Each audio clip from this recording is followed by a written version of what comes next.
Hello guys, मैं अश्वनी यादव आपका simple learn YouTube channel पर स्वागत करता हूं। जैसा कि आप जानते हैं कि हम लोग केमिस्ट्री पढ़ रहे हैं। आज हम पहला चैप्टर यूनिट फर्स्ट क्लास 12 का सॉल्यूशंस चैप्टर शुरू करने वाले हैं। ठीक है, तो सॉल्यूशन के बारे में पढ़ेंगे कि कैसे एक सॉल्यूशन में क्या क्या होता है। चलिए शुरू करते हैं। सॉल्यूशन हेडिंग डाल देते हैं, solution.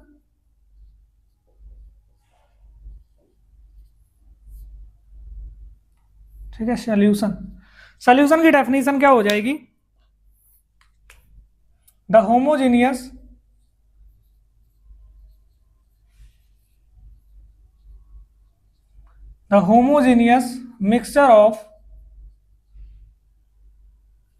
mixture of two or more components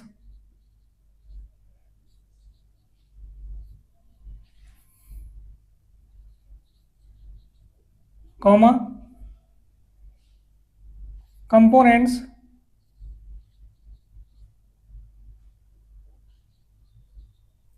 may be varied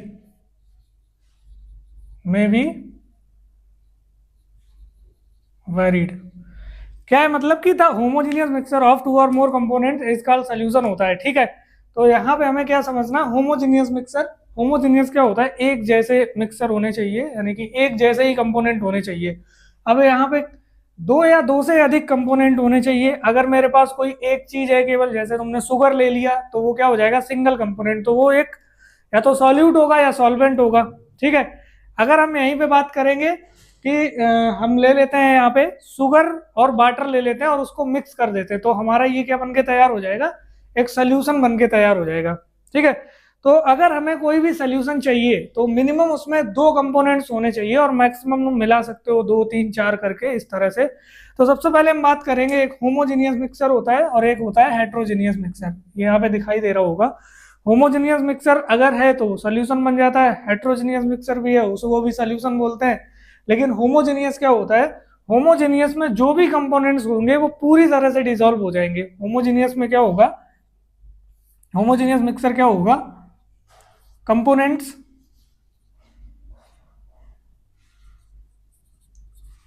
dissolved properly.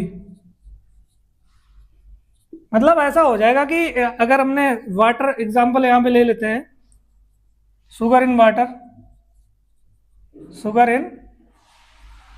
Water, ठीक है, और साल्ट इन वाटर, इस तरह से कुछ भी एग्जांपल ले लेंगे।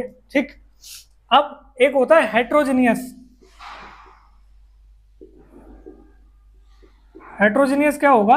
एक ऐसा मिक्सर जिसमें सॉल्यूट और सॉल्वेंट पूरी तरह से डिसॉल्व ना हो। ठीक है, पूरी तरह डिसॉल्व ना होने का मतलब क्या है? जैसे सैंड इन वाटर, जो सैंड होती है वो नीचे दिखाई देती है जब लास्ट में थोड़ी देर के बाद देखोगे। या मान लो कि हमने कोई भी सबस्टेंस, दो कंपोनेंट्स लिए और उसको मिला दिया और वो पूरी तरह से डिसॉल्व नहीं हो रहे, तो वो उसमें किस केस में आ जाएंगे? हेट्रोजीनियस के केस में आ जाएंगे। ठीक है, तो हम इसके आगे देखते हैं थोड़ा। हाँ, तो अब हम देखेंगे कि कंपोनेंट के हिसाब से हम सॉल्यूशन को कैसे बांट सकते हैं। ठीक है, तो यहाँ पे depending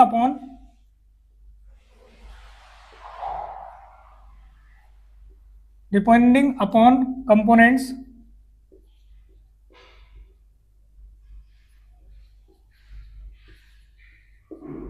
solution may be classified as।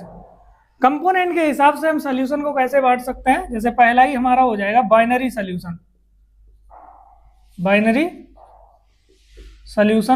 ठीक है, दूसरे नंबर पे आ जाएगा हमारा, मतलब इसी तरह से टर्सरी सॉल्यूशन। ठीक है, उसी तरह से आ जाएगा क्वाaternary सॉल्यूशन। बात समझ आ रही है ना? अगर मेरे सॉल्यूशन में केवल दो कंपोनेंट्स है, कितने कंपोनेंट्स हैं? टू कंपोनेंट्स अगर हैं तो वो क्या हो जाएगा? Binary solution. अगर थ्री कंपोनेंट्स हैं तो क्या हो जाएगा? Tertiary solution. और अगर चार कंपोनेंट्स हैं तो क्या हो जाएगा? क्वाaternary सॉल्यूशन। इसी तरह से हम बढ़ा भी सकते हैं। ठीक है, लेकिन जो हमें पढ़ना है केवल बाइनरी सॉल्यूशन के बारे में पढ़ना है। बाइनरी सॉल्यूशन क्या होगा? जिसमें केवल दो कंपोनेंट्स होंगे। ठीक है, बात समझ आ रही है? अभी जो हमारा चैप्टर है वो बिल्कुल बेसिक से हमने शुरू किया है। अब देखो, अगर हम बात करेंगे बाइनरी सॉल्यूशन की, बाइनरी सॉल्यूशन, ठीक है, यही तुम्हारा क्या है, इंपॉर्टेंट है, यानी कि हमें केवल बाइनरी सॉल्यूशन के बारे में ही ज्यादा पढ़ना है, ठीक। अब यहाँ पे अगर हम बाइनरी सॉल्यूशन पे आएंगे तो इसमें क्या हो जाएगा, इट हैज टू कंपोनेंट्स,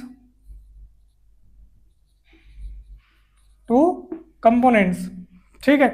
अब जो कंपोनेंट्स होंगे उसमें एक को हम नाम देते हैं सॉल्यूट और दूसरे को नाम देते हैं सॉल्वेंट। बात समझ आई? पहले को नाम हम क्या देंगे, सॉल्यूट, और दूसरे को नाम क्या देंगे, सॉल्वेंट दे देंगे, ठीक है। तो इसमें अगर हम पॉइंट लिखेंगे तो ये होता है प्रेजेंट इन लेस क्वांटिटी, ठीक है। ये क्या होगा, जो ये सॉल्यूट होगा वो किसी भी सॉल्यूशन में लेस क्वांटिटी में जो चीज होगी वही क्या हो जाएगा, हमारा सॉल्यूट हो जाएगा। Present in large quantity in solution, यहां पे भी लिख देते हैं इन सॉल्यूशन, ठीक है। तो मैंने क्या बताया कि जो बाइनरी सॉल्यूशन होता है उसमें दो कंपोनेंट्स होंगे तुम्हारे, एक तो होगा सॉल्यूट और दूसरा क्या होगा, सॉल्वेंट होगा। सॉल्यूट हम किसे बोलते हैं, जो लेस क्वांटिटी में किसी भी सॉल्यूशन में पाया जाएगा, और जो सॉल्वेंट होगा वो ज्यादा अमाउंट में होगा। जैसे अगर हमने एग्जांपल यहाँ पे एक ले लिया, एग्जांपल बाद में देखते हैं, सबसे पहले एक सॉल्यूट और सॉल्वेंट को ट्रिक भी सीखते हैं कि कैसे समझ आएगा। बहुत सारे बच्चे कंफ्यूज हो जाते हैं सॉल्यूट और सॉल्वेंट में कि हम कौन सा सर सॉल्यूट ले लें, कौन सा हम सॉल्वेंट ले लें। तो हम क्या करेंगे, हम यहाँ पे इसके लेटर्स गिनेंगे। सॉल्यूट में कितने लेटर्स हैं, 6, और सॉल्वेंट में कितने हैं, 7। तो जिसमें कम लेटर हैं वो लेस क्वांटिटी में हो जाएगा, ठीक है, और जिसमें ज्यादा लेटर्स हैं वो क्या हो जाएगा, लार्ज क्वांटिटी में हो जाएगा, ठीक है। अब हम यहाँ पे एक बात और समझेंगे जो शायद तुम्हारे लिए नई हो। जो सॉल्यूट होता है वो अपनी स्टेट को चेंज करेगा, ठीक है। Solute change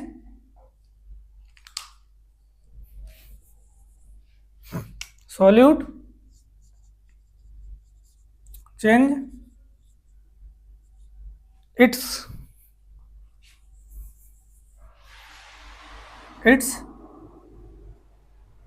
physical state.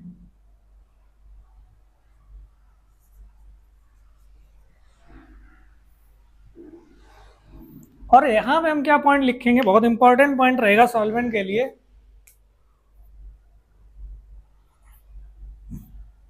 State of solution depends on solvent.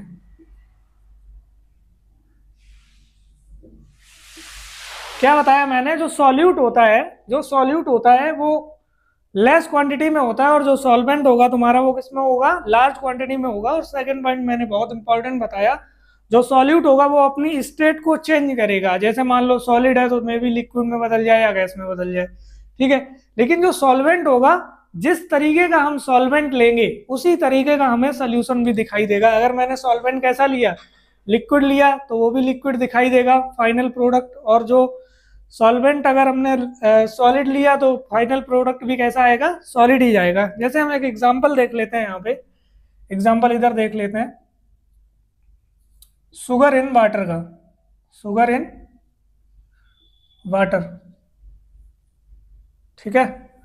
Sugar in water में क्या होगा, जो शुगर है तुम्हारी वो क्या हो जाएगा, यहाँ पे सॉलिड हो जाएगा, ऐसा हो जाएगा सॉलिड, और जो वाटर है वो क्या हो गया तुम्हारा, लिक्विड हो गया, ठीक है। सॉल्यूट क्या हो गया हमारा, और जो हमारी शुगर होगी यहाँ पे सॉल्यूट की तरह वर्क करेगी, और जो हमारा सॉल्वेंट होगा वो किस तरह वर्क करेगा। अब जो इसका सॉल्यूशन बनेगा, शुगर सॉल्यूशन जिसे हम बोलते हैं, शुगर सॉल्यूशन, तो इसे हम बोल देंगे शुगर सोल्यूशन, जो इसमें मिलाने के बाद बनता है। जैसे सॉल्यूट और सॉल्वेंट दोनों को ही मिलाएंगे तो क्या बन जाएगा, सॉल्यूशन बन जाएगा मेरा। ठीक है, अब देखो यहाँ पे एक चीज नोटिस करो कि जो शुगर था उसको हम हमेशा ही इतना तो जानते ही होंगे कि अगर हमने 200 ml पानी लिया तो उसमें 10-20 ग्राम ही जो भी है 50 ग्राम तक शुगर डाल सकते हो, क्योंकि सॉल्यूट होगा, ये सॉल्यूट कम अमाउंट में होता है। ठीक है, इसका अमाउंट क्या होता है, कम अमाउंट में, और यहाँ पे लिखा हुआ भी है लेस अमाउंट। ठीक है, जब हम इसका सोल्यूशन बनाते हैं तो हमें ये किस तरह का लिखता है, लिक्विड ही दिखाई देता है। कैसा दिखाई देता है, लिक्विड ही दिखाई देता है। तो मैंने क्या बताया, जो तुम्हारा सॉल्यूट होगा वो अपनी स्टेट को चेंज करेगा, सॉलिड से किस में बदल गया, लिक्विड में।